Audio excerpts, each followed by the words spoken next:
Hello everyone, I am back with the new video Cell the Unit of Life, and today we are going to discuss about cell membrane. Make sure you do the whole concept, you get the whole concept because it is very important as per the NEET perspective and for becoming a doctor also. Okay, so before starting with the cell membrane, let us recapitulate again everything. Okay, so first thing is, what is cell? It is the structural and functional unit of life. On the basis of number of cells, organisms can be classified into two groups. First, unicellular, second, multicellular. What is the common feature between both of them? There were two common features: independent existence and all essential functions are carried out inside the cell. Okay, and what is the difference between them? It is the division of labor. Division of labor is seen in multicellular organisms and not seen in unicellular organisms. Okay, now next thing comes is, who was the first scientist to see the cell? It was Robert Hooke. From which tree? It was Spanish oak tree, and its scientific name is Quercus suber. He took the cork of the tree, cut it into thin slices, and saw it under microscope. He saw beehive-like structures and named it as cella, about which he wrote in his book Micrographia. Then who was the first scientist to see a living cell? It was Anton von Leeuwenhoek. Then comes Robert Brown. He saw the nucleus first and described it.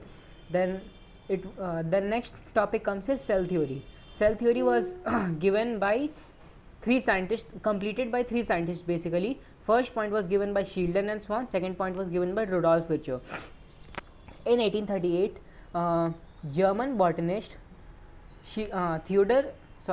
German botanist Matthias Schleiden observed that all plants were made up of cells, and in 1839, British zoologist observed that all plants and animals were made up of cells. So they both combinedly gave the first statement in the cell theory, that is, all living organisms are made up of cells and its products.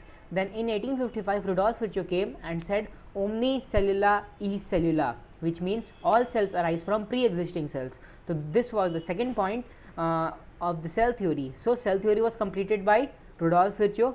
Who gave the cell lineage theory? It was Rudolf Virchow. And who modified the cell theory? It was also Rudolf Virchow. Okay. Now next point comes is overview of cell. Typical plant cell we took was onion cell, and typical animal cell we took was human cheek cell. So we observed the differences also. What were the differences? Cell wall was present in plant cell and absent in animal cell. Large vacuole was present in plant cell and absent in animal cell. And then comes plastid. Plastid was present, or plastid, or we can say chloroplast. It was present in plant cell and absent in animal cell. And centrosome or centriole was present in animal cell but was absent in plant cell. Okay. Then we grouped them together into eukaryotic cells. Okay. Eu means true and karyon means nucleus. So it basically means true nucleus. What is true nucleus? Which has membrane bond envelope or membrane bond covering, okay, around the nucleus. Then comes prokaryotic cells.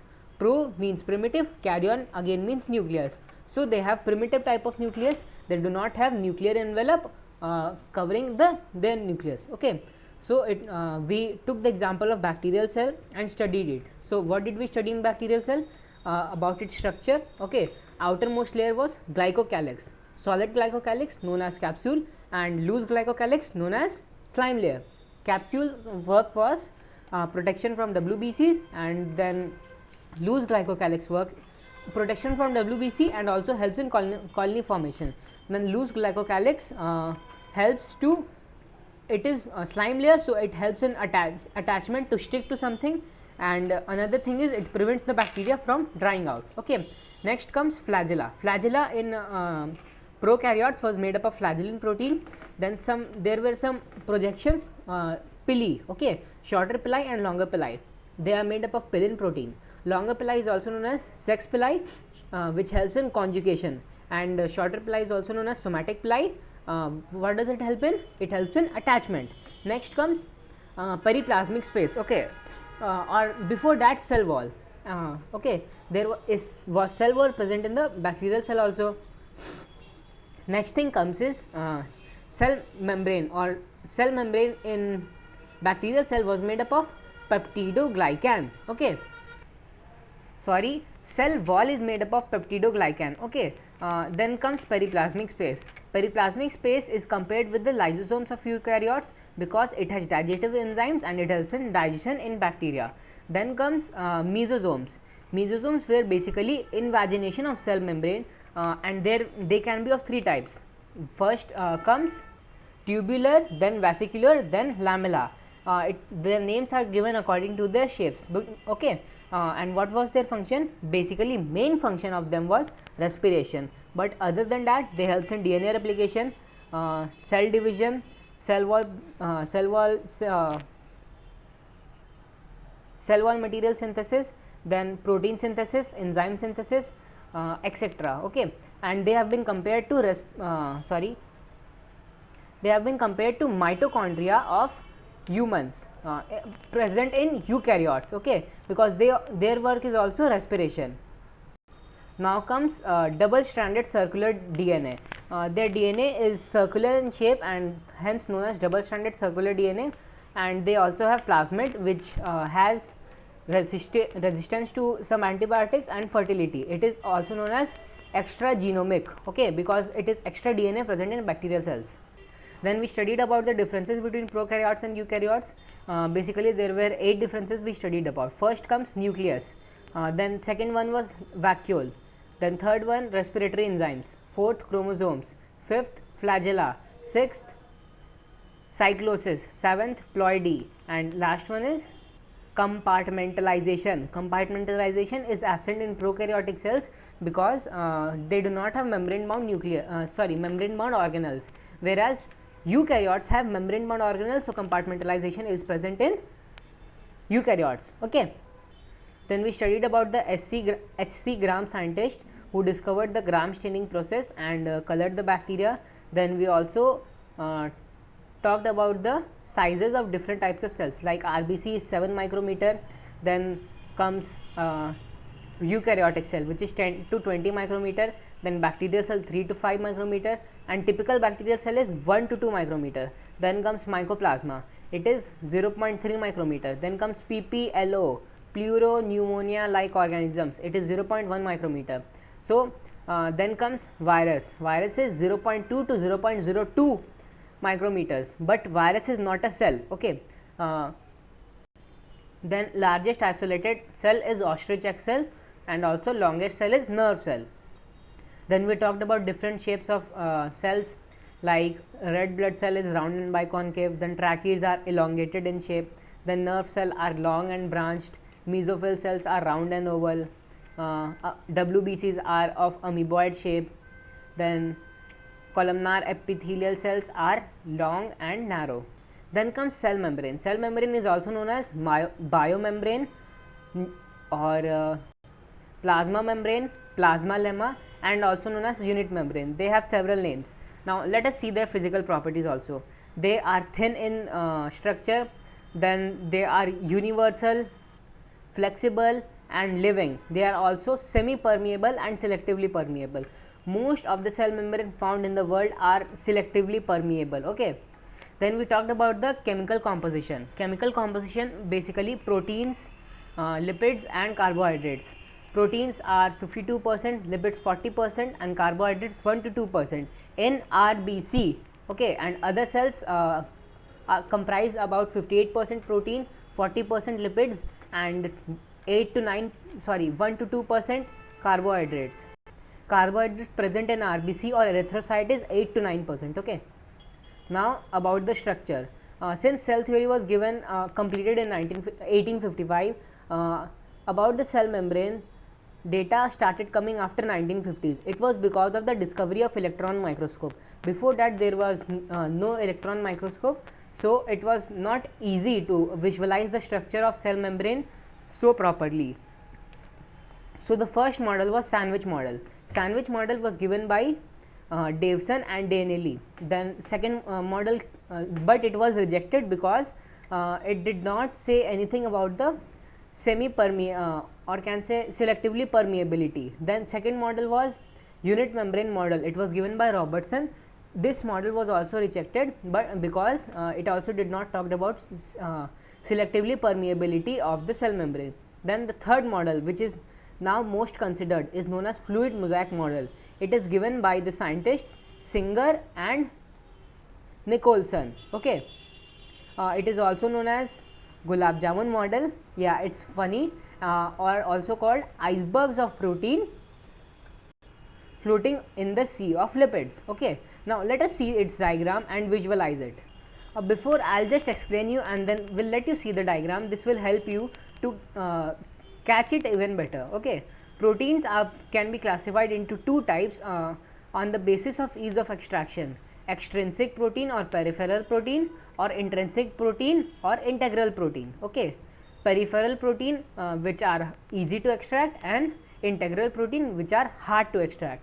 Now further, proteins can be classified into two types on the basis of how deeply they are present in the cell membrane.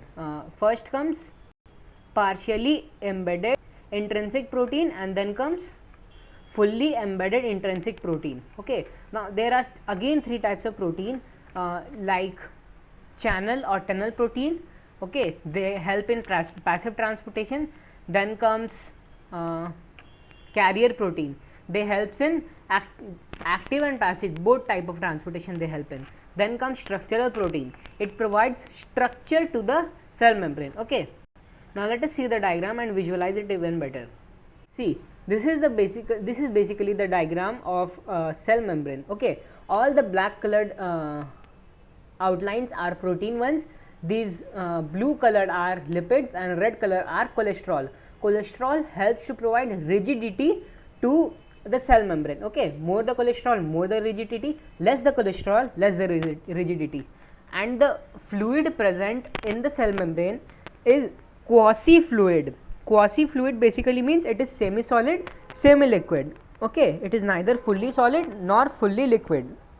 Okay, now there are 30 different types of enzymes present in the cell membrane of the extrinsic protein. Okay, now lipid, as you all know, is composed of head and tail. Okay, head part is polar and is hydrophilic, tail part is non-polar and is hydrophobic. Okay, since it is having polarity and non-polarity also both, it is known as amphipathic.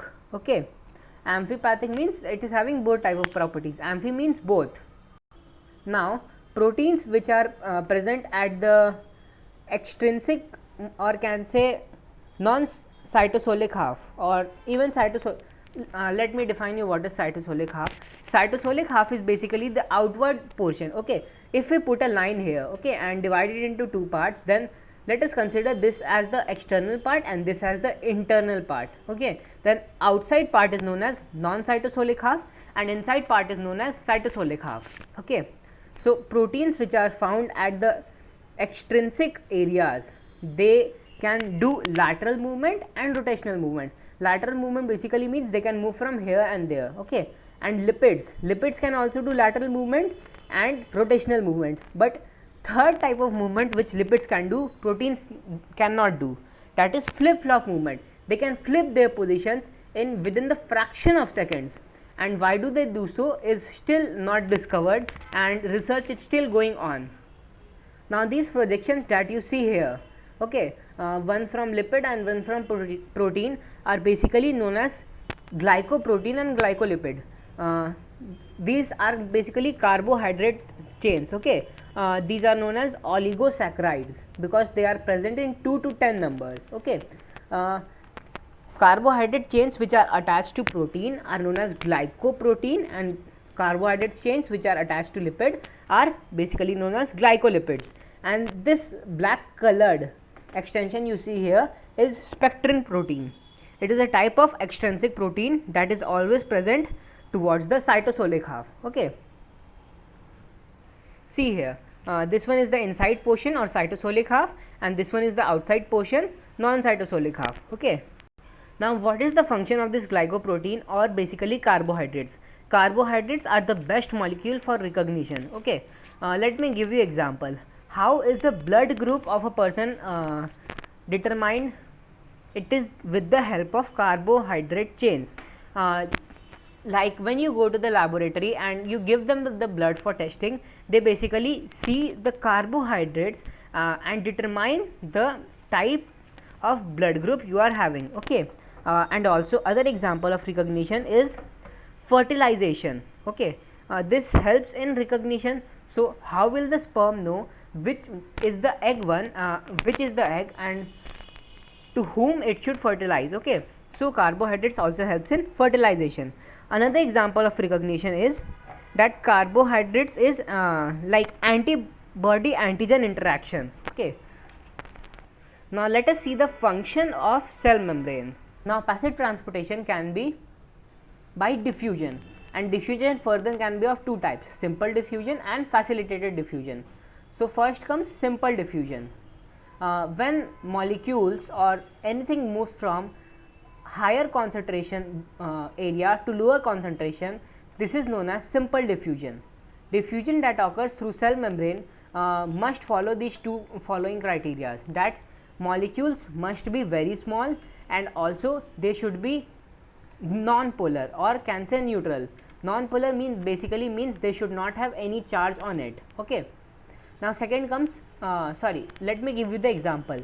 Simple example is gaseous exchange, which happens in our lungs or can say even throughout the body. Wherever gaseous exchange is having, it is having with the help of simple diffusion. Now next comes facilitated diffusion. Okay, if the molecule is of large size and has to cross through the cell membrane, okay, then it crosses through the cell membrane with the help of facilitator protein. Facilitator protein are basically two types, channel protein and carrier protein, which we discussed in the diagram. Channel protein and carrier protein both helps in passive transportation, but carrier protein also helps in active transportation. Okay, so facilitated diffusion basically happens with the help of facilitator protein. Okay, next comes active transportation, in which basically bulk materials is transported. Okay, now first comes endocytosis. If the molecules move inside in bulk quantity inside the cell, then it is known as endocytosis. Endocytosis further can be of two types, phagocytosis and pinocytosis. Phagocytosis is basically cell eating and pinocytosis is basically cell drinking. Now I have described it. Now you will be able to know what is going to happen in phagocytosis and pinocytosis. Okay, now first we will see phagocytosis. If cell is eating something solid in state and taking it inside bulk, okay, bulk means a lot of amount. When the cell is having any solid substance in a bulk, consuming it in bulk, then it is known as phagocytosis. And similarly in pinocytosis, when the cell is taking liquid substance in a lot of content or can say in bulk, then it is known as pinocytosis. Okay, that phenomena is called pinocytosis, and here it is called phagocytosis when solid intake is there. Okay, for example, amoeba takes its food through phagocytosis. Okay, and similarly of pinocytosis, amoeba takes water content in large amount through pinocytosis, and it happens through pseudopodia, you all know.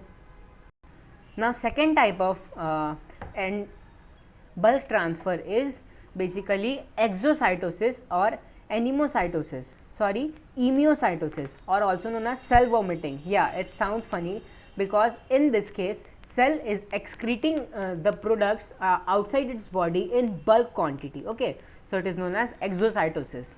Okay, now what is the significance of fluidity of cell membrane?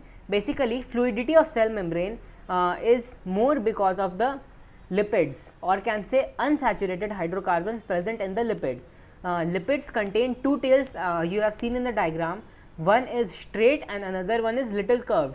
So little curved one is unsaturated, okay, and the straight one is saturated basically. So fluidity more is because of the unsaturated part. Okay, now you have seen that curved part is basically unsaturated and straight line is saturated. So the fluidity in the cell membrane is because of that curved part. Okay, now what is the significance of fluidity of in the cell membrane? It has basically 6 of them. Okay, first comes is performing exocytosis and endocytosis. Second is growth. If the cell membrane would be rigid, okay, then cell can even if cell consumes a lot, then also it cannot grow. That is why cell membrane is fluid quasi fluid substance it contains. Okay, second comes is growth. Third comes is cell division. Okay, if cell has to divide and if it is rigid, then it cannot divide. So cell membrane is fluid substance. Then comes secretion. Okay, if the cell membrane would be rigid, then how will the cell secrete? I have explained you about the exocytosis. Then the cell would not be able to perform exocytosis. Then it also helps in secretion. Okay, now the last one comes is interdigitation. We have talked about interdigitation in the animal tissues, and basically it provides stretchability. Cell membrane expands themselves into finger like structures and attach them like in this structure. Okay, so this provides stretchability. Okay, so that's all for today. Thank you.